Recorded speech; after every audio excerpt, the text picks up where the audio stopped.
Ladies and gentlemen, the Greater Houston Partnership would like to take a moment to sincerely thank the elected and appointed officials in our 10-county region for all of the work they do on behalf of our community. Because of the strong and dedicated leadership of these officials, our community remains a solid location for business, growth, and unlimited opportunity. The Greater Houston Partnership looks forward to working with these officials in 2010 and beyond. The Greater Houston Partnership would also like to thank all members of the Consular Corps for the hard work they do in representing their respective countries in Houston. Because of their leadership, we are able to build strong business relationships that help establish the Houston region as a leading gateway to global markets. The Greater Houston Partnership continues to look forward to working with the Consular Corps in the years to come. Would all members of the Consular Corps in the audience today, along with our elected and appointed officials, please rise and be recognized.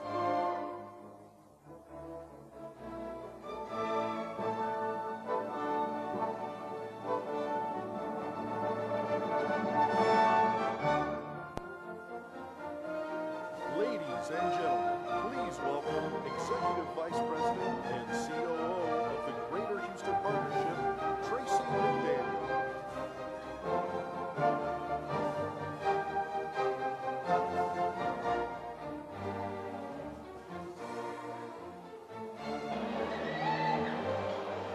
Well, that's exciting. I like the whistles. Good afternoon and Happy New Year, GHP members. Thank you for joining us this wonderful day, and it is indeed 2010. Yeah, right? Absolutely. Every day our members play a significant role in the work and accomplishments of the partnership, especially those at our executive partner level. Our executive partners are AT&T, BP America, CenterPoint Energy, Chevron, ConocoPhillips, ExxonMobil, JP Morgan Chase, Reliant Energy, and Shell Oil. Please join me in thanking them all.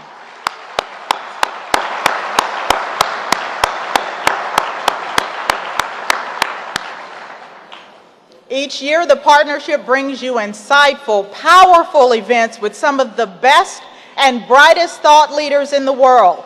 You may have learned about this year's wonderful lineup by chatting to our member service team who are outside in the lobby today.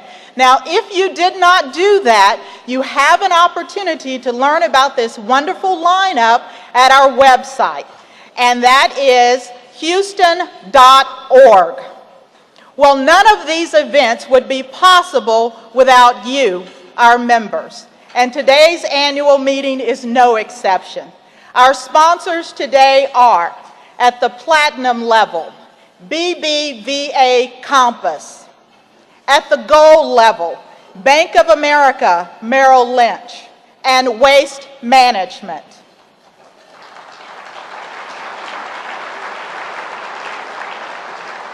At the silver level, Bracewell and Giuliani LLP, She, Continental Airlines Inc., Dannenbaum Engineering Corporation, Enbridge Energy Partners LP, GE, Spectra Energy, and Wells Fargo.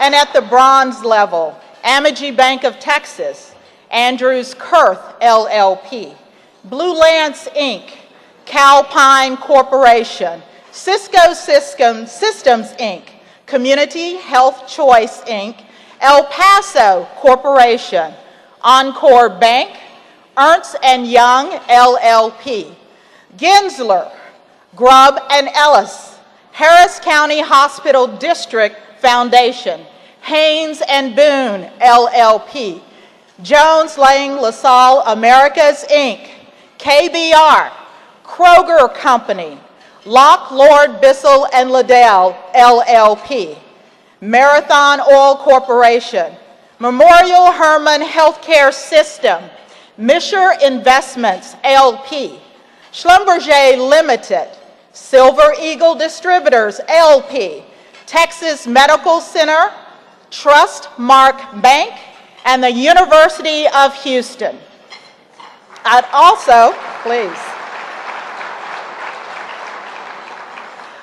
like to thank our production partners, VT2 Studios, and our staging and webcast partners, LD Systems. Please join me.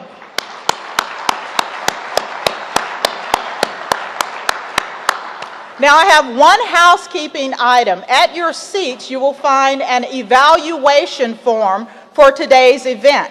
I would ask you all to please fill out that form and hand that to a GHP staff member at the conclusion of today's event.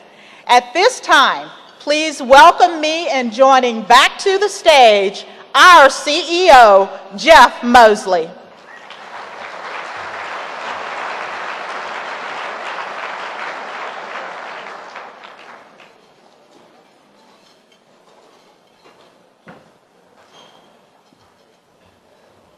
Thank you, Tracy, and thank you to each of our sponsors. We really deeply appreciate your helping us with today's annual meeting. Great challenges call forth great leaders. Dan Bello, our 2009 chair, is a perfect example. Now, he's truly been the right leader in the right position in the right season. And part of that has everything to do with his professional background.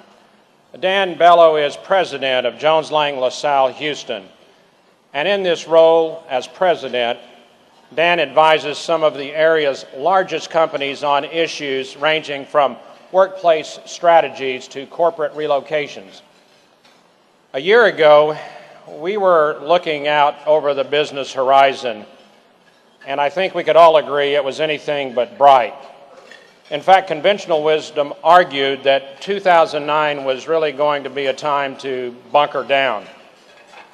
But another thing you should know about Dan Bello, and this is especially critical during these rocky economic times, is that Dan truly believes in our region.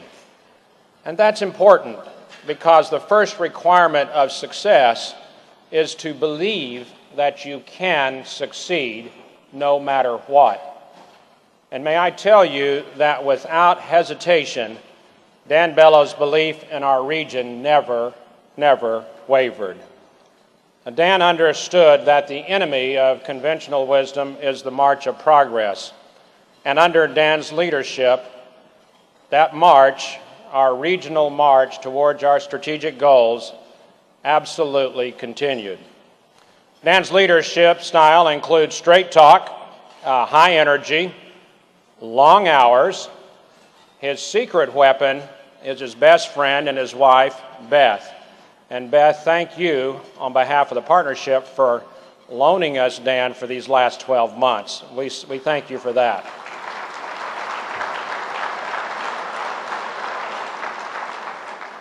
And to Dan Bello, thank you for your leadership, for your friendship, your vision. And thank you, Dan Bello, for providing the right message at the right time for our region. Ladies and gentlemen, please welcome the Greater Houston Partnership 2009 Chair, Dan Bello. Chairman. Thank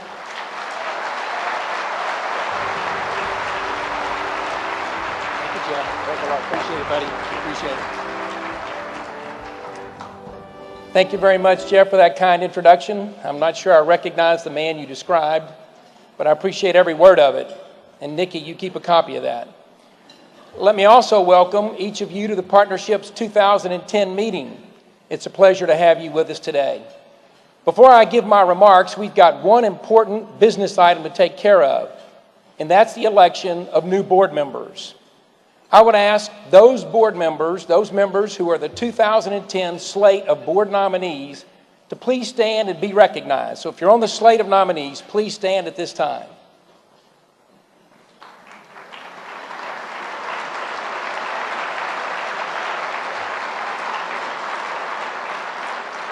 Nominees for board membership were solicited from the membership of the Greater Houston Partnership. Our nominating committee was responsible for narrowing that list, and after approval by the partnership's current board of directors, a proxy form was sent to the nominees was sent to each partnership member company. The proxies received back were sufficient for a quorum to elect our new directors. And so now we will do so. In your program and on the screen in front of you is the current list of nominees. Each member company here today is entitled to one vote. All those in favor of the nominees as listed, please say aye. All those opposed, say nay. Thank you. The ayes have it, and the nominees shall stand confirmed. Please join me in welcoming these new directors to the board of the Greater Houston Partnership.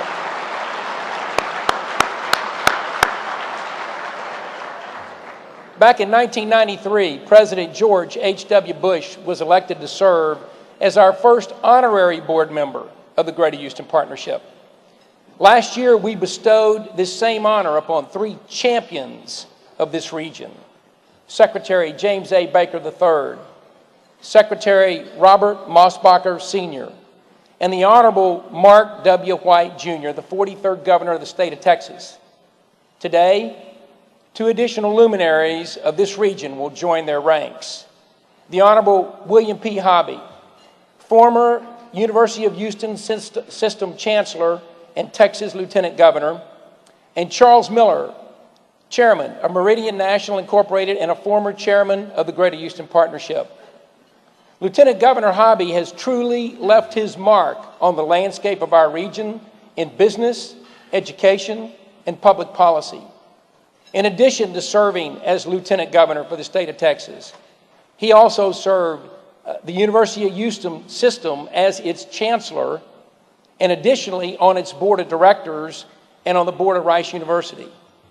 And Charles, he's been an invaluable part of the region's business community for the past 40 years. He served a 6-year term on the University of Texas System Board of Regents and 3 years as its chairman of the board. Would you please join me in recognizing these two distinguished individuals as we welcome them as honorary and emeritus members of the Board of Directors for the Greater Houston Partnership.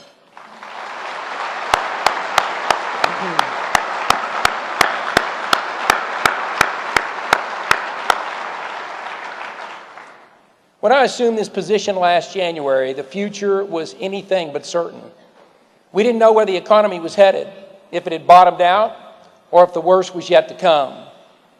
So my statement that 2009 would be a year of inspiring growth and opportunity might have seemed to some as a pretty bold statement in the face of a looming recession. I'm sure some of the audience simply thought Dan had fallen off his turnip truck. But I believed it. I believed it then, and I believe it now. That wasn't wishful thinking or a hunch or a pipe dream. It was based on three very tangible, very concrete facts. First, we had a strategic plan, and it was working. Second, our plan pointed us in the right direction and provided the roadmap to get there. And third, thanks to Opportunity Houston, we had the resources necessary to continue converting our strategy into action. We remain focused on the building blocks of the strategic plan, which are membership, public policy, and business development, all three of which lead to economic prosperity.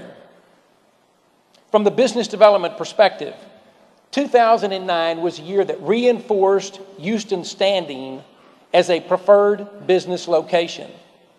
We created or retained 19,829 jobs last year and attracted $961.4 million in new capital investment. Both of those exceeded our targets, one by nearly 400%. We had 18 corporate relocation, expansion, or retention announcements, and all the companies were in sectors that are at the core of our strategic plan. And as Jeff said, we opened our first international representation office in Brazil, a move that underscores our standing as a gateway to global markets. And from a marketing point of view, this is important for Houston. We had over 70 million media impressions last year, with more than 940 articles and broadcast segments worldwide. And here's the bottom line. That achieved us more than $18.5 million in media value or advertising equivalency. The headlines speak for themselves. As Jeff said, the best city to get ahead, Forbes magazine. Most business friendly, FDI magazine. Top metro in the nation, Site Selection magazine. Third-party validation of who we are. Houston is a great place to live, work, play, and learn. And the rest of the world is catching on. We also underscored our reputation last year as the business voice in Texas on public policy issues related to the economy. While our advocacy efforts on behalf of the region were extensive, and the board passed over 30 resolutions which were sent to elected officials, two accomplishments stand out the most in my mind. First, we successfully coordinated with regional chambers and business groups around the state to secure passage of Proposition 4 and help achieve Tier 1 status for the University of Houston, which will bring educational and economic benefits to this region for years to come.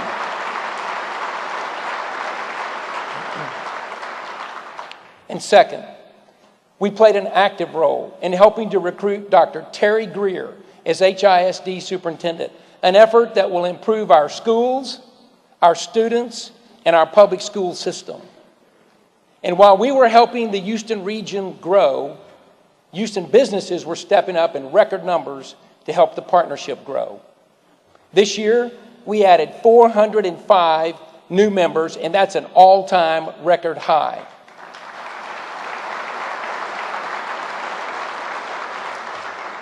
And the table is set for 2010 to be another record year as we continue to grow our membership, which is the foundation of the strategic plan.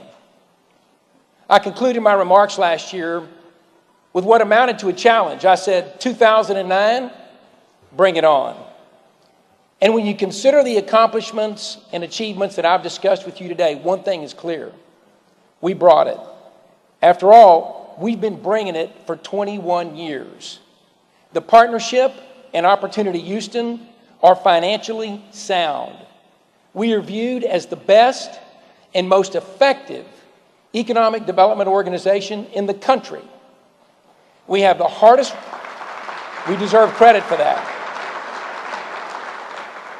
And one of the reasons is that we have the hardest working and strongest board of directors in the industry, made up of business leaders whose companies represent 1 in 10 jobs in the region and almost $2 trillion in gross revenue. In other words, when we speak, people listen. So when I look down the road, I see a bright future for the Greater Houston Partnership and for the great city of Houston. 2009 was a successful year in the face of what at the time looked like some pretty tough odds. But we'll do it again in 2010. And we'll keep on doing it for a long, long time to come. I want to close by thanking my wife, Beth, and my executive assistant, Nikki Praisewater. I've been blessed with 2 great partners in life. Thank you, ladies.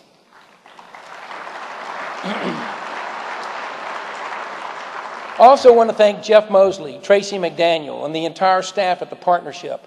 They are not only effective, but they're a pleasure to work with.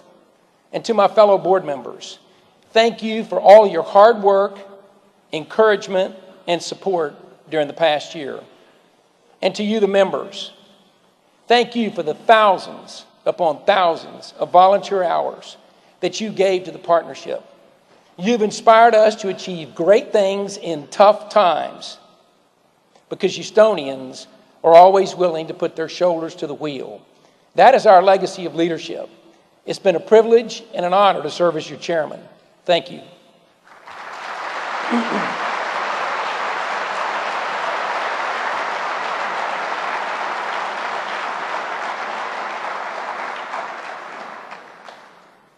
Now, to advance the agenda. Earlier I spoke of the legacy of leadership that is represented by the partnership's achievements in 2009. But for that legacy to endure, It is imperative that we be led by people who are at once visionary and pragmatic. Individuals who can not only see the future, but who also possess the experience and the capabilities to ensure that our economic potential becomes a regional reality. That's a pretty good description of Patrick Oxford. As chairman of Bracewell and Giuliani, Pat has overseen its growth into one of the nation's and the world's preeminent law firms. But to focus solely on his professional accomplishments would be to ignore the role that he has played on issues and with institutions that have been vital to the Houston region's growth and continued prosperity. He served on the Board of Regents of the University of Texas system. In that capacity, he also chaired the board's Committee on Health Affairs, which oversees 6 health institutions that are part of the UT system. And although he left that board in 2003, Pat's interest in health issues has only broadened. He was a director of MD Anderson Services Corp., an outreach component of the world's largest cancer hospital. He served on the board of the Texas Medical Center. And additionally, he chaired BioHouston, a consortium that was formed to promote biotech, nanotech, and informatics industries in the Houston area, which are all core businesses that we're trying to grow through the strategic plan. Beyond all that, or maybe because of it, Pat Oxford is someone who knows how to get things done. His principles are fixed and unbending, yet he respects the value of flexibility. He understands the importance of finding consensus, yet sees the risk in trying to please everyone. And he knows how to manage. Yet he recognizes that management is not simply a discipline that's divorced from dreams and hopes and ideals. In other words, he's the very definition of leadership. Ladies and gentlemen, our 2010 chairman, Patrick Oxford.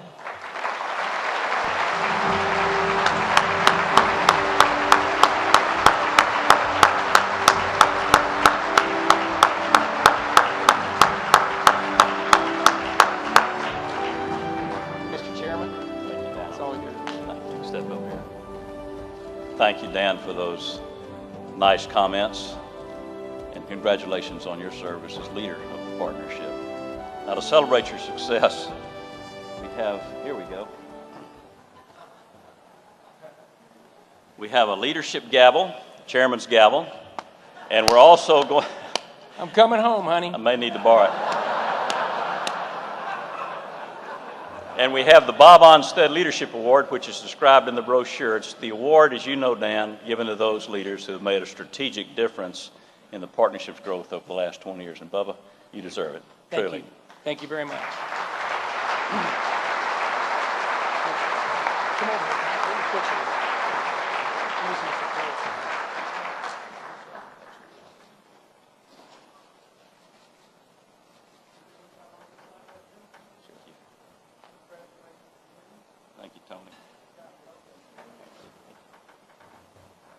One more big hand for my friend Dan Bello.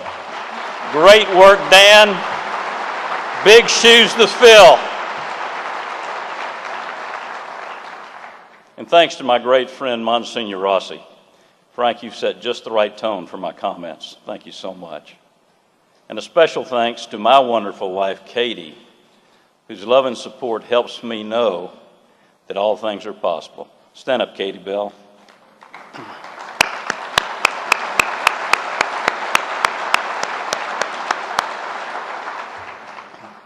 Today we're going to talk first about our wonderful hometown of Houston, Texas, and the region that supports it.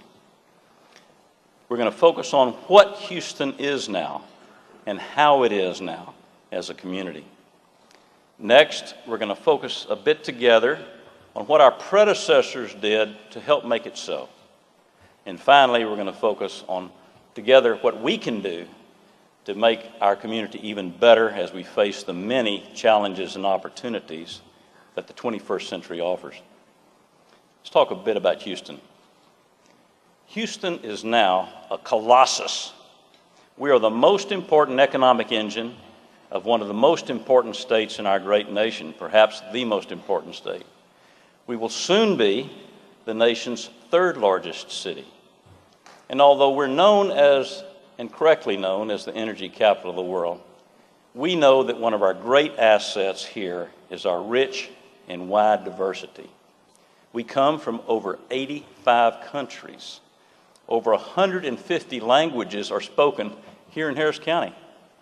We no longer have an ethnic majority here, which is the expectation for the entire United States within 50 years. Stephen Kleinberg, our friend out at Rice, in his Houston area survey, put it like this. He says, Houston is at the forefront of a new diversity that is refashioning the socio-political landscape of urban America. It is one of the most culturally diverse metropolitan areas in the country. In short, when you look at Houston of today, you will see the America of tomorrow. And the America of tomorrow may be well turning to us for clues on how a community as diverse and great as ours did it. So our rich diversity is truly and has truly been one of the most important contributors to the region's growth, and our economic success. And we can certainly expect that it will continue to be so. But we also anticipate, perhaps, that our rich diversity may, in fact, tend to reduce the impact of our community response to many challenges and opportunities of this new century. So our great diversity raises a fundamental question for those of us who care deeply about our community and want it to succeed for our children as well as it has done for us. And that question is, how can we align the focus of our diverse community with a shared vision for the future so that together we can proactively and successfully manage that future and maximize our full potential? And subsumed in that question, of course, are a couple of important components. Who should lead this alignment effort, and how might they go about it? Let's talk about that a minute. Let's talk about leadership a minute. By tradition, the Greater Houston Partnership predecessor organizations have proactively led the community in dealing with major issues that have affected us. Time after time, our predecessors have risen to the occasion to help this region overcome critical challenges and seize unusual opportunities. Our predecessors created the first Houston Chamber of Commerce in 1840. It was the first step of sophistication in our transformation from a hamlet on the western frontier to a global economic powerhouse. Our predecessors took the initiative to raise the money for and to clear Buffalo Bow, creating an inland port whose total annual foreign trade is valued today at over $100 billion. Our predecessors indeed played a role in establishing the institutions that continue to define us: Rice University, the Texas Medical Center, NASA. And in recent years, the Greater Houston Partnership has risen to the occasion themselves by ensuring that this community was a force in the intense worldwide competition for jobs, how to create them, how to attract them, and how to keep them. And thanks to Drayton McLean and Jeff and others, and Opportunity Houston, we've been very successful in getting jobs here and keeping them here. In short, the business leaders of our community have always recognized that the future is not about chance, it's about choice, and not something to be hoped for, but something to be acted upon and attained. And we are here at this time in no small part because of this kind of leadership. Leadership that time and again conceived and articulated a forward vision for Houston that lifted the community up above parochial concerns and united it in the pursuit of objectives that were truly in the region's best interests. And now we, each of us here, have the duty to reinforce and reinvigorate this cultural history of business leadership, and thereby ensure that our community meets its current challenges and that this legacy, this spirit, passes on to those who follow. In summary, in response to the question of who should lead, we as business leaders, we must take the lead in the process by which we align the diverse interests and the objectives of this community. Well, how do we do that? We do what leaders do. We listen, we understand, and engage. And that's just what we're going to do this year. We will reach out to the broadest possible range of businesses and organizations, large and small, to foster a constructive dialogue about what we can and need to achieve together on behalf of the community as we move forward. And the process, of course, must begin here with the GHP, with us listening and understanding what these diverse constituencies believe are the larger issues. We can be certain that this listening and understanding will ignite a dialogue which will find common ground. In short, we are a diverse region whose diverse concerns must be considered and embraced when they offer the greater good to Greater Houston. And this approach, we think, will drive us to be proactive with respect to issue resolution. Through the natural course of listening and understanding and engagement, we will be better able to identify concerns before they become problems, and problems before they become crises. And this will give us, as a community, the advantage of choosing our response rather than allowing responses to choose it for us. Community alignment, if we can achieve it, offers many benefits. One of the most obvious is that community spokespersons will be much more effective advocates in Austin, Washington, and the world. An aligned business community will have great success promoting policies that encourage regional prosperity. We hear a lot about the importance of speaking in one voice on issues of regional concern. Well, this is how you do it. Community alignment is how you do it. It's likely that we all want many of the same things: an effective public education system, a successful multimodal system of transportation, true quality of place, growth, job creation. If we extend our reach and confirm this alignment, we will secure these goals. At the same time, we need to advocate policies that strengthen and protect our region's crown jewels, our universities, our medical center, the port, our airports, and NASA. By being aligned and aggressive advocates on behalf of these economic cornerstones, or on any policy that affects our ability to grow and prosper, we can face and overcome whatever near and long-term challenges may await us down the road. In addition to stronger advocacy, an alignment process will help us engage a broader range of businesses in the effort to promote and sustain regional prosperity. On the one hand, we will better engage new energy from small businesses, young professionals, entrepreneurs, professional women, and African American, Asian, and Hispanic-owned businesses. These businesses are as much a reflection of our diversity as are our region's ever-changing demographic statistics. On the other hand, we will be encouraging an important component of our existing business leadership to stay engaged. While Houston's business leaders have historically had their operations here, as these gentlemen in the front row can tell us, globalization has pressured many of our business leaders to concentrate on matters which extend far beyond the immediate Greater Houston region.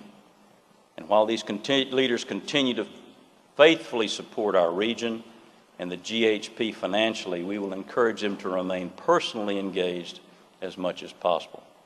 We will encourage them to continue their traditional role as the leaders of Houston's business community and to focus on helping our community to manage our issues and to shape our future. So our Houston is an organic community. It's growing in a healthy direction. I think we can all agree that the GHP and its predecessors have done an exceptional job ensuring that we have not simply grown, but that we've grown in the right way. Our economy is the envy of every city, every region, every state in the country. Our worldwide visibility and effectiveness has indeed improved significantly under Opportunity Houston. But it would be short-sighted to focus only on where we are now, because we must also be vigilant about the future. But to do that effectively, we must confront our great challenge of the 21st century, finding a way to align an ever more diverse range of interests on common ground to create ongoing regional prosperity. This alignment is the key to a stronger and more effective public policy advocacy. It's the key to broadening our community's impact and influence, and it's the key for us to shape a better and brighter tomorrow. We are the leaders of our community, and we can make this alignment happen. The GHP has taken the first steps. We formed a task force, which we've called Community Outreach and Alignment. Sonia Perez of AT&T will chair the task force this year. Sonia, would you stand, please? And all of you, thank you, Sonia. All of you will be asked to participate directly or indirectly in this effort. In the meantime, let's each bring this concept of community alignment into our daily lives. Get involved. Get proactive. Lead. Together, we can get this done. Bet on it. Thank you all very much for listening. Thank you for coming. Our meeting is adjourned.